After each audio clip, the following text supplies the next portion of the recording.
Kanchipuram వకుడా silks నాణ్యత మా ప్రాధాన్యత. మదీనాగూడ, మియాపూర్, హైదరాబాద్ లో త్వరలో శుభారంభం.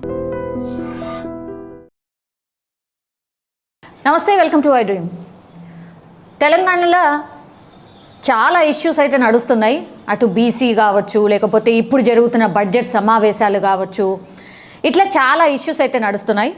ఇక మనతో పాటు బీఆర్ఎస్ మహిళా నాయకురాలు పావని గౌడ్ గారు ఉన్నారు. చాలా ఇష్యూస్ అయితే ఉన్నాయి కాబట్టి ఒకసారి తన ఒపీనియన్ తీసుకునే ప్రయత్నం చేద్దాం. నమస్తే అండి. నమస్తే. ఎట్లున్నారు? బాగున్నారా? ఉన్నాం ఇక ఇట్లా. అయ్యో, ఏమైంది అంత మాట అంటారు? అంతే కదా, స్వాగతం చెప్తున్నాయి వస్తుంటే హైదరాబాద్లో మొత్తము వాటర్ ట్యాంకర్లు స్వాగతం చెప్తున్నాయి. 10 ఏళ్ళల్లో ఎప్పులు చూడలే ఇట్లా నీటి కరువు. ఇప్పుడు వస్తున్నది, చూస్తున్నాము. గ్లోబల్ వార్మింగ్ ప్రభావం కదా, మొత్తం అంతా వెదర్ అంతా మారిపోయింది. ఏం చేస్తాం? ఓన్లీ తెలంగాణలో రేవంత్ ప్రభావం వల్లనే కరువు వచ్చిందని మేమైతే అనుకుంటున్నాము. ఎందుకట్లా? అంతే కదా, రేవంత్ వచ్చిన తర్వాతనే, కాంగ్రెస్ ప్రభుత్వం అధికారంలోకి వచ్చిన తర్వాతనే కరువు కాంగ్రెస్ కవల పిల్లలు లాంటి. కాంగ్రెస్ వస్తే కరువు వస్తుంది. ఇదివరకు ఎట్లుండేనో ఇప్పుడు అదే పాలన తీసుకొచ్చారు. మార్పు మార్పు అన్నారు, మార్పును చూపిస్తున్నారు. అంటే గతంలో మీరు 10 ఏళ్ల కేసీఆర్ గారి పాలనల పూల బాటలే. మరి 10 ఏళ్ల కేసీఆర్ గారి పాలనల ఆర్థిక అభివృద్ధికి, క్రమశిక్షణకు మారుపేరుగా ఉన్న తెలంగాణ ఇప్పుడు ఎక్కడ చూసినా ఆత్మహత్యలకు, రైతుల ఆవేదనలకు, రైతుల కడుపు మంటకు గురవుతుంది తెలంగాణ.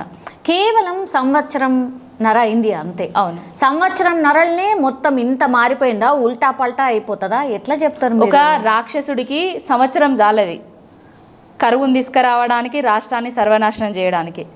ఒక రాక్షసుడికి 5 నిమిషాలు టైం ఇస్తే చాలు, ఏ విధంగానైనా ఉల్టా ఫల్టా చేసేస్తారు. ఆ విధంగా ఉంది ఇప్పుడు. మొత్తం అంతా సీజన్ అంతా మారిపోయింది. మొత్తం దేశవ్యాప్తంగా కూడా ఎండలు మండిపోతున్నాయి, నీళ్లు లేవు, అట్లాంటి పరిస్థితే ఉంది. సీజన్ మొత్తం మారిపోయింది. మీకు కూడా తెలుసు కదా, మీ కళ్ళ ముందు కనబడుతుంది కదా. అవును, బరాబర్ పంటలు ఎండిపోయినాయి, రైతులు ఆవేదన చెందుతున్నారు. అది మనం కూడా చూస్తున్నాం. నిజంగానే బాధాకరమే. కానీ దానికి దీనికి రాజకీయానికి అసలు ఏమైనా సంబంధం ఉందా? దానికి దీనికి రాజకీయానికి సంబంధం ఉన్నది కాబట్టే మాట్లాడుతున్నా. పాలన చేతగానోడు, పరిపాలన మీద అవగాహన లేనోళ్ళు పరిపాలిస్తే ఏ విధంగా కరువు వస్తుంది అనేసి చూపిస్తున్నాడు కాబట్టి మాట్లాడుతున్నా. ఏం చేసేది ఉండే చెప్పండి. అధికారంలోకి వచ్చే ముందు ఏమేం మాటలు చెప్పిండు, అధికారంలోకి వచ్చిన తర్వాత ఏమేం చేస్తున్నాడు? కూల్చుడు, కుట్రలు, జైళ్ళల్లో పెట్టుడు, ఇలాంటివి తప్ప అభివృద్ధి కోసము, తెలంగాణ కోసము ఏదన్నా మంచి పని చేసింది ఏదన్నా ఉన్నదా చెప్పండి.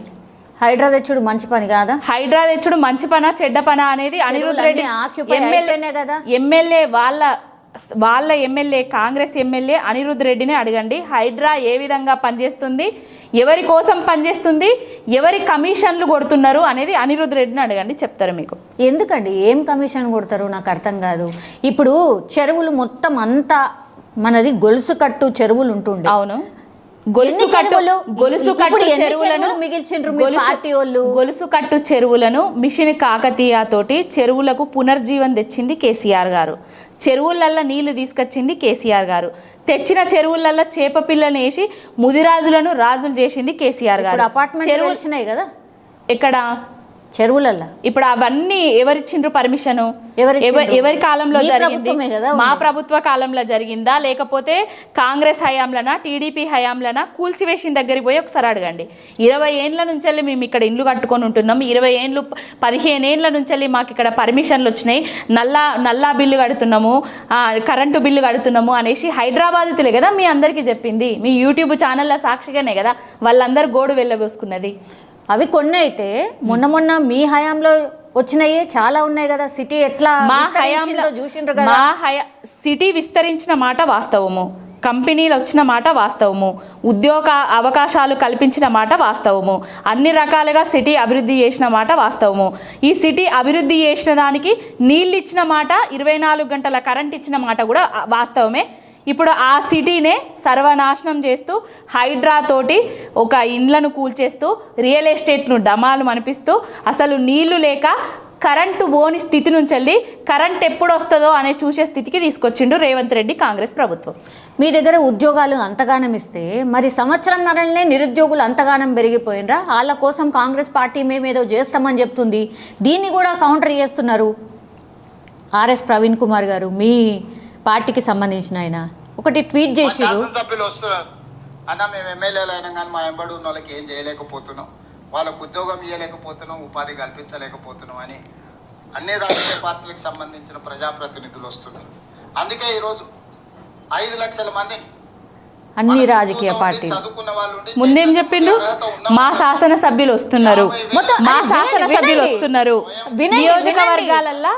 నియోజకవర్గాలల్లో మా గెలుపు కోసం కృషి చేసిన కార్యకర్తలకు మేము ఏం చేయలేకపోతున్నాము అని గోడు వెళ్ళబోసుకుంటున్నారు, అన్ని పార్టీ వాళ్ళ వస్తున్నారు అనేసి తర్వాత చెప్పిండు. ఆయన బాధ ఏంటంటే యువ వికాసం అనేది ఒకటి తీసుకొచ్చిండు ఎలక్షన్ల ముందు. ఆ యువ వికాసాన్ని ఇప్పుడు కాంగ్రెస్ వికాసం అనేసి పేరు మార్చుకొని కొన్ని కోట్ల రూపాయలు మరి వాళ్ళ కాంగ్రెస్ నిధి నుంచి ఇస్తాడా, మరి ఆ డబ్బులు మరి లేకపోతే ప్రభుత్వం నుంచి ఇస్తాడా, తెలంగాణ ప్రజల దగ్గర దాచుకున్న డబ్బులు గిట్లా వీళ్ళకి కృషి చేసి మరి కట్టబెడతాడా అనేది తెలియదు. నియోజకవర్గానికి 4,000 నుంచి 5,000 మంది కార్యకర్తలను ఎన్నుకుంటాడట. 50,000 నుంచి 5 లక్షల రూపాయల వరకు వాళ్ళకు నిధులు ఇస్తాడంట. మరి ఓన్లీ పార్టీల ఎమ్మెల్యేలకు అని ఆయన స్పష్టంగా చెప్తున్నారు. అన్ని పార్టీల ఎమ్మెల్యేలకు ఇచ్చే వరకు చూద్దాంలేండి. అన్ని పార్టీల వాళ్లకు కార్యకర్తలకు అన్ని పార్టీలు కాకుండా తెలంగాణ యువతకు అని ఉంటే బాగుండేది. తెలంగాణ యువతకు అని ఉంటే మేము స్వాగతించేటోళ్ళం. ఆయన ఇస్తలేడు. ఇప్పుడు కొత్తగా మళ్ళీ కొత్త రాగం ఎత్తుకున్నాడు. 6,000 కోట్లు తెస్తా, నా నియోజకవర్గానికి 4,000 నుంచి 5,000 మందిని సెలెక్ట్ చేస్తా, 50,000 నుంచి 5 లక్షల వరకు ఇస్తా. ఇవన్నీ అయ్యే ముచ్చట్ల, ఆయన చేసే ముచ్చట్ల. ఆయన ఇస్తా అన్న కళ్యాణ లక్ష్మిల తులం బంగారమే ఇప్పటి వరకు పత్తాలేదు. ఆయన ఇస్తా అన్న స్కూటీలే ఆడబిడ్డలకు ఇప్పటి వరకు ఇయ్యలేదు. ఆయన ఇస్తా అన్న అత్తలకు పెన్షన్ వచ్చినా కోడళ్లకు 2,500 గటే ఇప్పటి వరకు అత్తాలేదు పత్తాలేదు. 4,000 పెన్షన్ ఇస్తా అని చెప్పిండు. 2,000 పెన్షన్ కూడా చక్కగిస్తలేడు. ఇప్పుడు జనాలు పైసలు లేవు అధికారంలోకి రావడానికి నువ్వు హామీలు ఇచ్చేటప్పుడు పైసలు లేని విషయం నీకు తెలియదా? ఎట్లా తెలుస్తుంది? ఎందుకు తెలియదు? నువ్వే కదా చెప్పినావు. కేసీఆర్ గారు లక్షల కోట్ల అప్పులు చేసిండు, తెలంగాణను సర్వనాశనం చేస్తున్నాడు అనేసి ఎలక్షన్ల ముందు నువ్వే కదా ఫేక్ ప్రాపగండా చేసినావు. లక్షల కోట్ల అప్పులు చేసిన ఎక్కడ ఫేక్ అయింది? అది ఫేక్. మరి 50 లక్షల కోట్లకు పైగా కేసీఆర్ గారు సంపద సృష్టించిండు. తెలంగాణ ఆత్మగౌరవాన్ని పెంచిండు. తెలంగాణలో భూముల రేట్లు పెంచిండు. రైతును రాజు చేసిండు.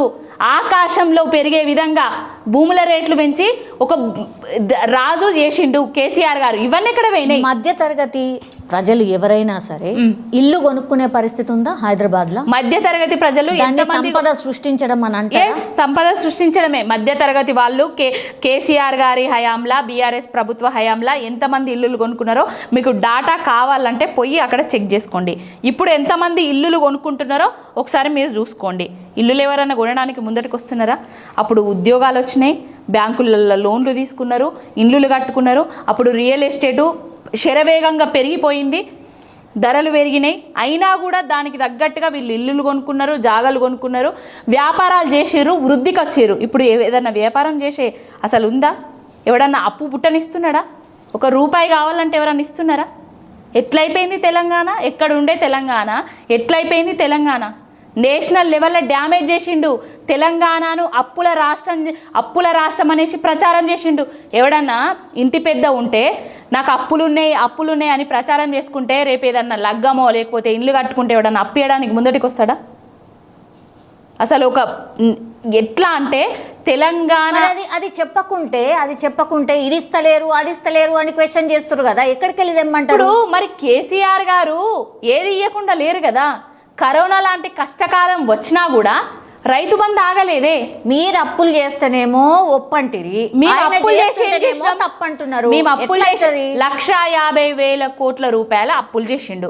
ఆ 1,50,000 కోట్ల రూపాయల అప్పులు చేసి నువ్వు ఇచ్చిన హామీలల్లా ఏ హామీనన్నా నెరవేర్చినావా ఇప్పటి వరకు? ఆడబిడ్డలకు కానీ లేకపోతే ఎన్ని వేల కోట్ల మిత్తిలు చేయగట్టిండు? 60,000 కోట్ల మిత్తిలు కట్టిండు అనుకుందాం, 1,00,000 కోట్లు ఎవరికి ఇంట్లోకి పోతున్నాయి? ఎక్కడ ముడుపులు కడుతున్నాడు? ఎందుకు 30-40 సార్లు ఢిల్లీకి పోతున్నాడు? ఢిల్లీ చుట్టూ ప్రదక్షిణలు చేస్తున్నాడు. ఈ సొమ్మంతా తెలంగాణలో వచ్చే సొమ్మంతా ఢిల్లీకి దారాదత్తం చేస్తున్నాడు.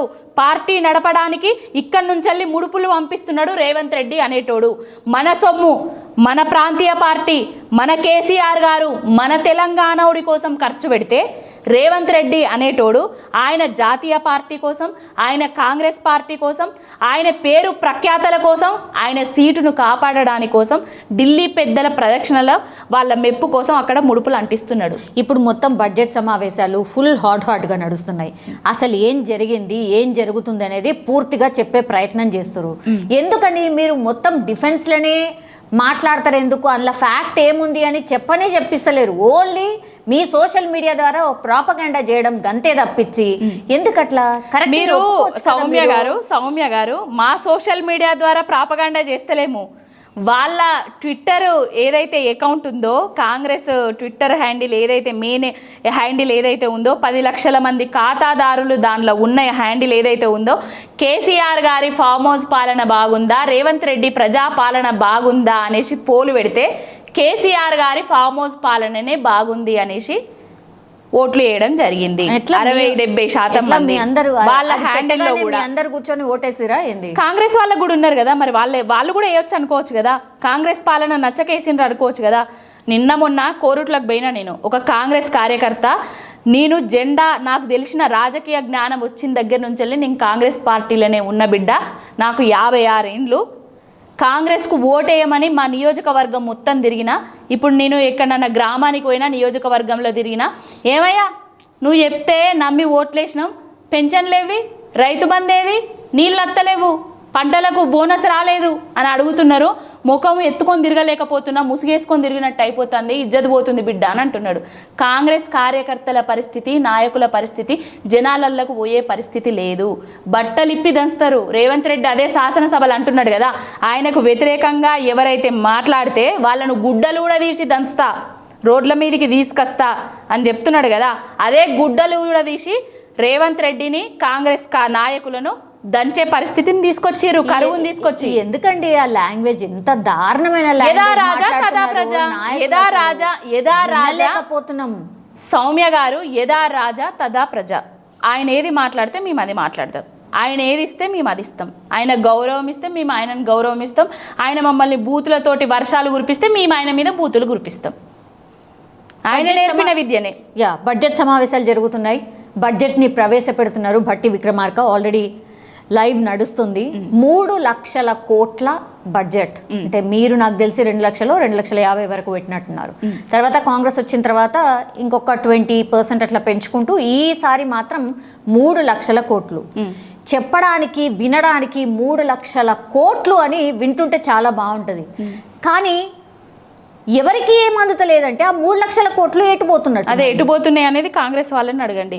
మీరు 3 లక్షల కోట్లు అంటున్నారు కదా, నిన్ననే మీ సీతక్క గారు చెప్పిండ్రు, పెన్షన్లు కొత్త పెన్షన్లకు మేము ఇప్పుడు ఇయ్యలేము, ఇంకా మాకు 3 ఏండ్ల టైం ఉన్నది, పాత పెన్షన్ పద్ధతినే మేము కొనసాగిస్తాము అనేసి సీతక్క గారు చెప్పిండ్రు.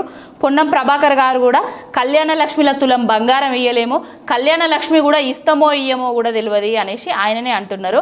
మరి దేనికోసం ఆ బడ్జెట్ను ప్రవేశపెడతారు, ఎవరికి ఇస్తారు, ఏం చేస్తారు అనేది వాళ్ళకే తెలియాలి. వాళ్ళ కమిషన్ల కోసం, కాంట్రాక్టుల కోసం ఏమన్నా బడ్జెట్ను ప్రవేశపెడతారు కావచ్చు కొత్తగా.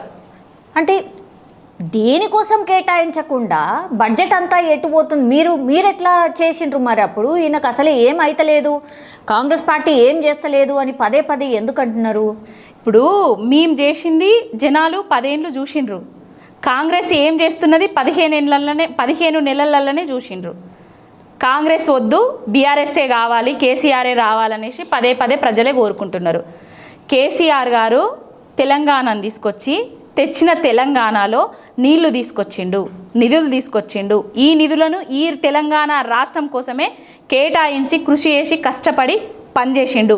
ప్రతి ఒక్కటికి సంబంధ వర్గాలకు సంక్షేమ పథకాలను అందజేసే విధంగా ఆయన పరిపాలించిండు. రేవంత్ రెడ్డి అనేటైనే వచ్చిండు, తెలంగాణను సర్వనాశనం చేసిండు.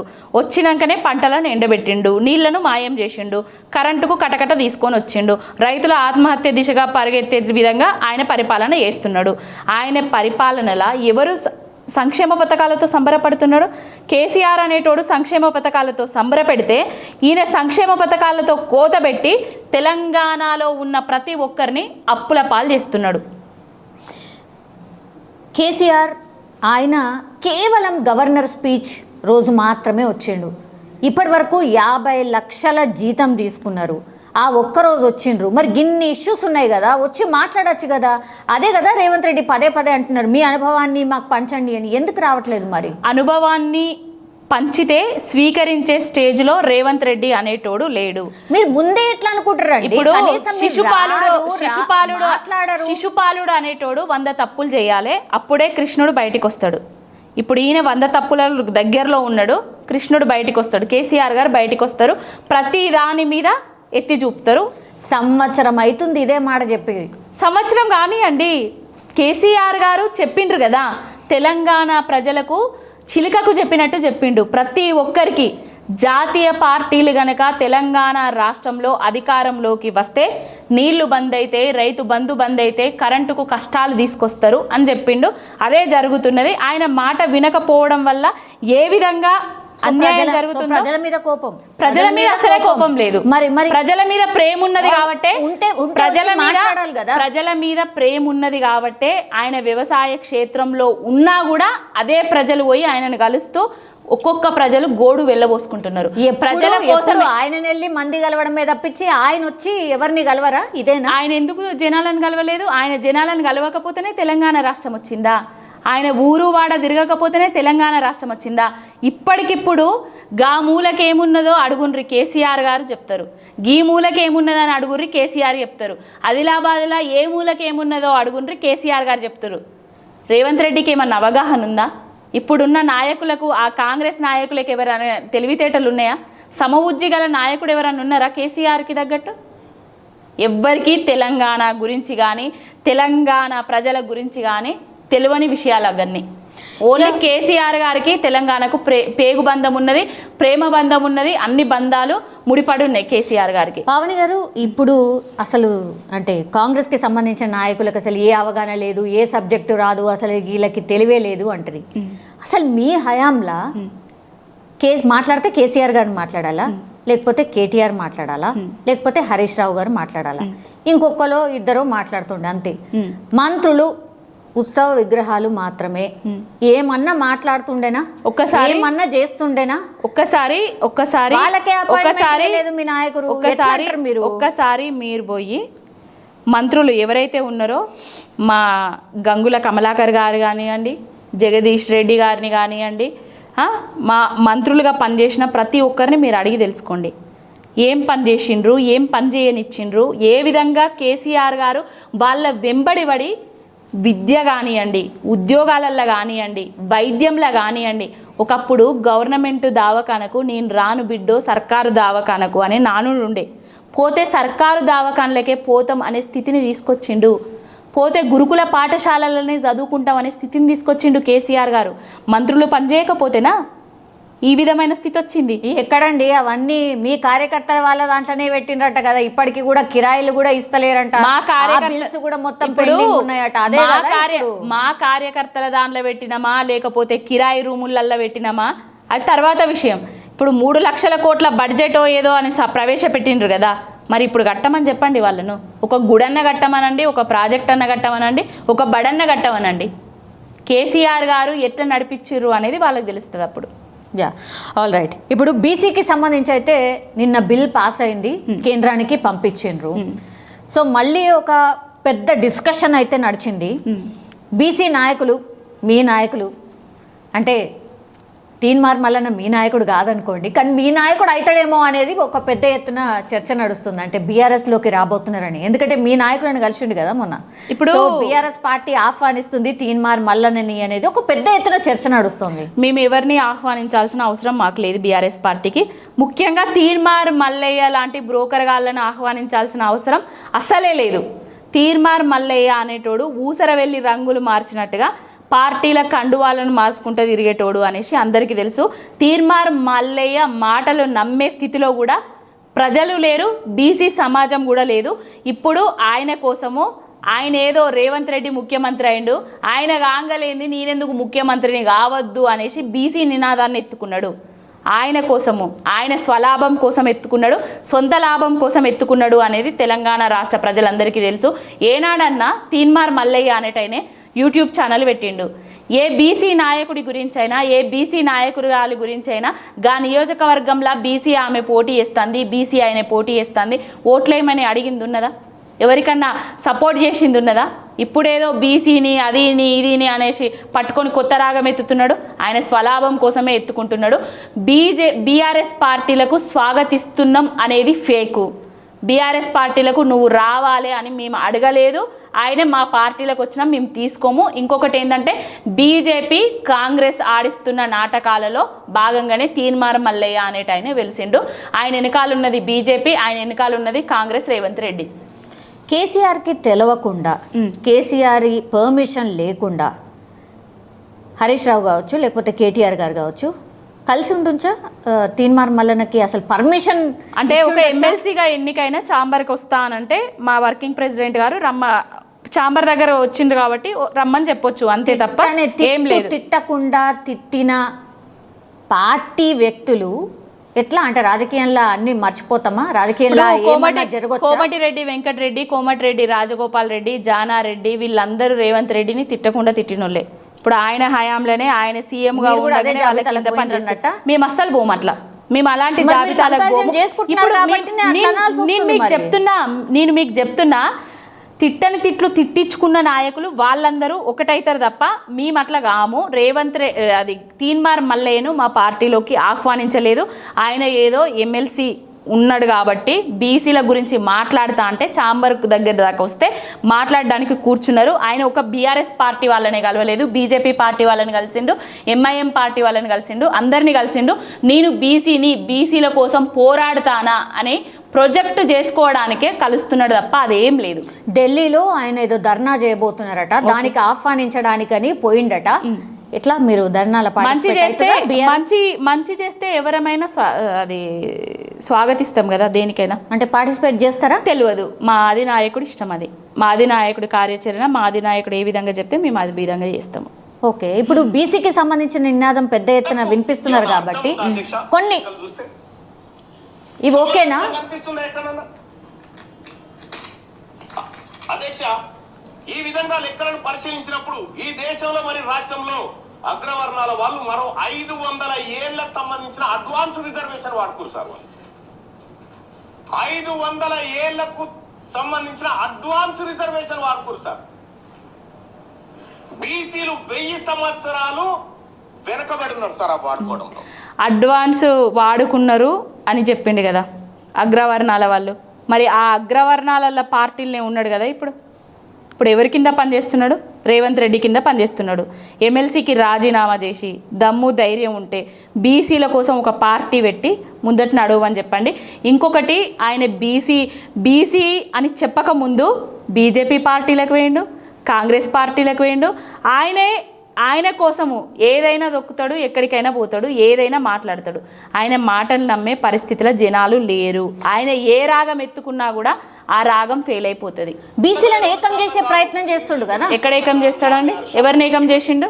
ఆయన ఏంది ఏకం చేసేది? మేమందరం ఏకంగానే ఉన్నాం, బీసీలు అందరం ఏకంగానే ఉన్నాము, రెడ్డిలతోటి సత్సంబంధాలతోటే ఉన్నాము, ఓసీలతోటి మంచిగానే ఉన్నాము, మైనార్టీలతోటి కూడా మంచిగానే ఉన్నాము, అందరం కలిసే ఉన్నాము. మా దళిత సోదరులతోటి కూడా కలిసే ఉన్నాము. నువ్వు విభజించు పాలించు అనే రాగాన్ని బంద్ చేయి ఫస్ట్.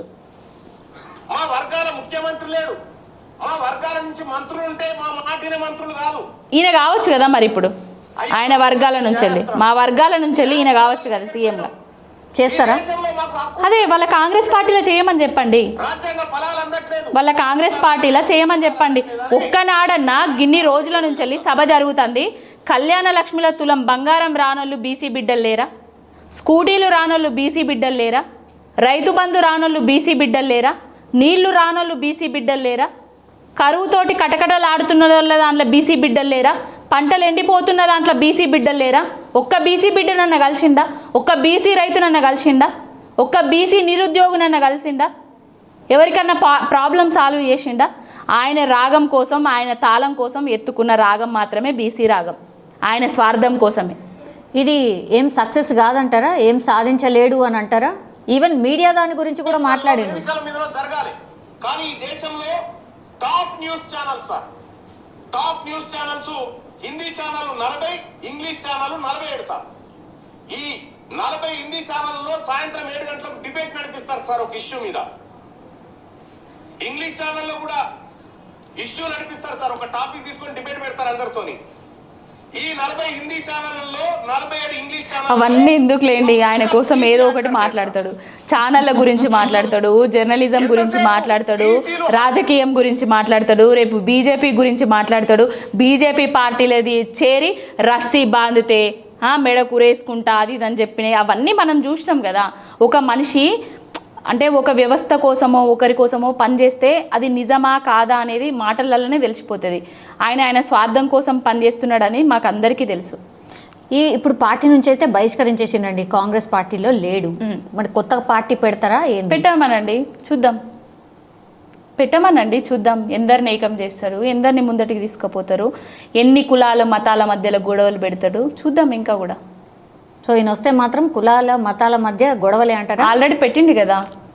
అంటే నువ్వు ఒక వర్గంలో ఉండి ఇంకొక వర్గాన్ని అంటే కించపరుస్తూ మాట్లాడడం రాజకీయంగా అది కరెక్ట్ కాదు. ఎవరైనా ఇప్పుడు మనం ఊర్లల్లా మనం అన్ని కులాల వర్గాలు కలిసే ఉంటారు. బీసీ కానీ రెడ్డి కానీ, బీసీ అని వస్తారు గౌడ, పద్మశాలి, యాదవ, రెడ్డిలు వీళ్ళందరూ కలిసికట్టుగానే ఉంటారు. ఈయన ఏదో తీసుకొచ్చి ఏదో మాటని వాళ్ళకి వీళ్ళకు వైరుధ్యం చేయడం తప్ప ఇంకొకటి లేదు. కావాల్సింది ఊళ్ళో ఏమనుకుంటారు, ఆయన మాటలు నమ్మే పరిస్థితుల్లో అయితే లేరు.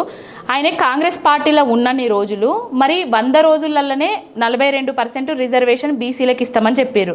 మరి ఆ పార్టీ నుంచి వెళ్ళి ఆ పార్టీ మీద యుద్ధం చేయొచ్చు కదా, ఎందుకు మాట్లాడలేదు? 100 రోజులు అయిపోయిన తర్వాత 101 రోజు ఎందుకు మాట్లాడలేదు? ఆయన ఓన్లీ స్వలాభం కోసం ప్రయత్నం చేస్తున్నాడు. బీసీలను ముందట పెట్టి ఏదో చేయాలని చూస్తున్నాడు, బీసీ రాగాన్ని ఎత్తుకున్నాడు అంతే తప్ప ఏం లేదు. రాజకీయంగా లబ్ధి పొందడానికే ఆయన మాటలు మాట్లాడుతున్నాడు. ఇప్పుడు 42% రిజర్వేషన్ మేము చేయబోతున్నాము, ఆమోదించండి అని కేంద్రానికి పంపించింది కాంగ్రెస్ పార్టీ. నెక్స్ట్ ఏం జరగవచ్చు అనుకుంటున్నారు? కేంద్రం ఏం చేస్తే మీకు రిజర్వేషన్స్ రావచ్చు అని అనుకుంటున్నారు? రేవంత్ రెడ్డి కేంద్రం మీద ఫైట్ చేయాలి, బీజేపీ మీద, మోడీ మీద ఫైట్ చేస్తే మేము కూడా ఆయనకు సహకరిస్తాము, మేము కూడా ఫైట్ చేస్తాం. మేము బీసీలకు వ్యతిరేకులం కాదు, ఎస్సీలకు వ్యతిరేకులం కాదు, ఎవరికి వ్యతిరేకులం కాదు. కేసీఆర్ గారు ఎస్సీ వాళ్ళకి వర్గీకరణ కోసము తెలంగాణ రాష్ట్రం వచ్చిన అప్పుడే ముందే ఆయన ఎస్సీ వర్గీకరణ చేసి పార్లమెంటుకు పంపించడం జరిగింది లెటర్ కూడా. దేనికి మేము వ్యతిరేకులం కాదు. అన్ని వర్గాల ప్రజలకు, అన్ని అణగారిన వర్గాలను ముందుకు తీసుకుపోయే కేసీఆర్ గారు. ఆయనే అంటే ఆయన ఒక విజన్ ఉన్న లీడర్. వీళ్ళందరూ విజన్ లేని లీడర్లు. ఇవన్నిటి గురించి మాట్లాడుకోవడం వేస్ట్. థ్యాంక్ యూ అండి, థ్యాంక్ యూ సో మచ్. చాలా విషయాల గురించి చెప్పారు. Thank you.